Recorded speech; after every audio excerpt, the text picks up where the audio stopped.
So, Baruch Hashem, we have Rabbi Yesha here with us today. Rabbi, just one quick question we want to ask. And that is, I want to say Hatzalah versus KIRUV. What's Hatzalah versus KIRUV? A person, he has pain. What does he do? He calls what? He calls Hatzalah. He calls Hatzalah, right? No? He's bleeding, he calls Hatzalah. But it comes out, what about when a guy is off the D? He's off the derech. His neshama is calling out, right? Correct? Yes or no? But if you look around, you think right away the guy's off the D, he's going to call you up, Rabbi, I'm off the D, come save me. Hatzalah, when his body is aching and pain and things like that, he knows how to call Hatzalah. But when his neshama is crying out, he's not giving Shabbat, he's not keeping this, not that. He's not giving you a call, technically speaking. Rabbi Yisha, you agree with what I'm saying or no? You hear my point or no? What's the pshat?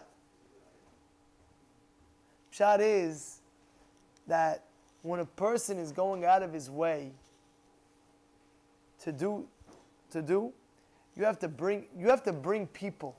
You know, the Hatzalah is going to get a call that he's not feeling well. But a guy's neshama is not necessarily going to get a call that he's not feeling well.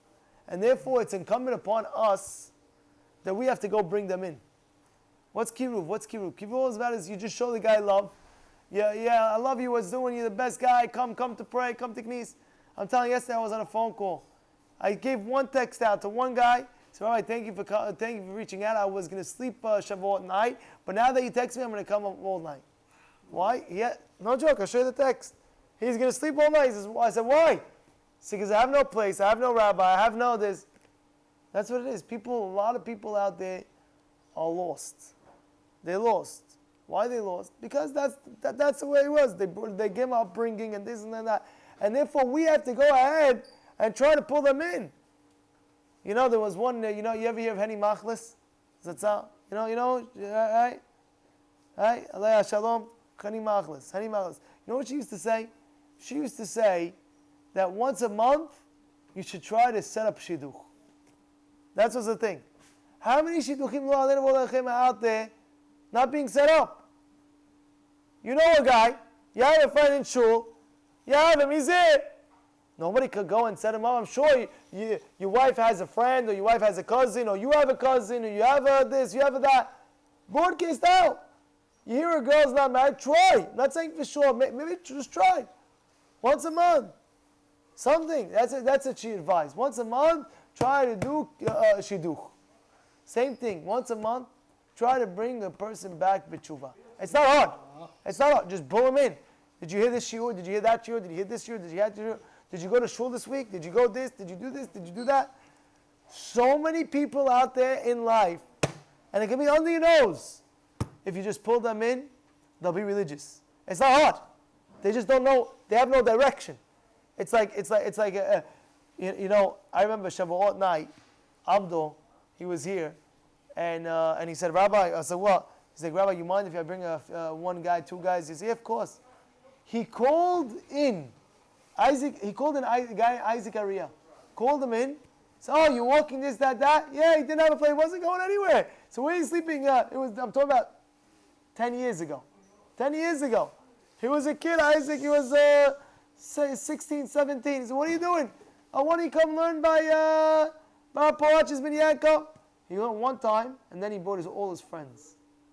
Joey, Mark, Udi, Eli.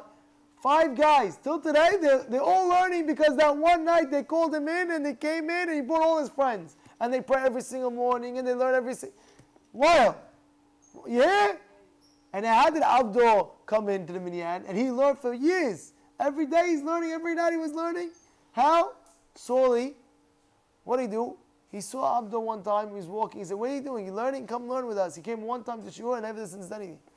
Look at Mike. Salim called him in, said, come learn. Yeah, he came in one time and he's stuck here, Baruch Hashem, he's growing like tremendous. What happened? People need direction. The difference by Hatzalah is that they feel their body, the person feels his body aching with pain, and therefore he'll call Hatzalah. By the neshama, sometimes he doesn't feel his neshama aching with pain, so therefore he's not going to call the rabbi. So therefore you have to get out there. You have to be like the ambulance to get him into the hospital. You have to be the ambulance. What's the ambulance? You have to drive him in. Come, I'm going to drive you in. Where's the hospital? The shuls, the Batei Midrashot, the Batei Midrash. And then already the doctor is the rabbi. The rabbi has to do his magic with bringing the people close to Borei Olam. Everybody go ahead and try to bring 1 and 2 pieces to any good Bet Midrash, a rabbi, a hospital, I got to do it.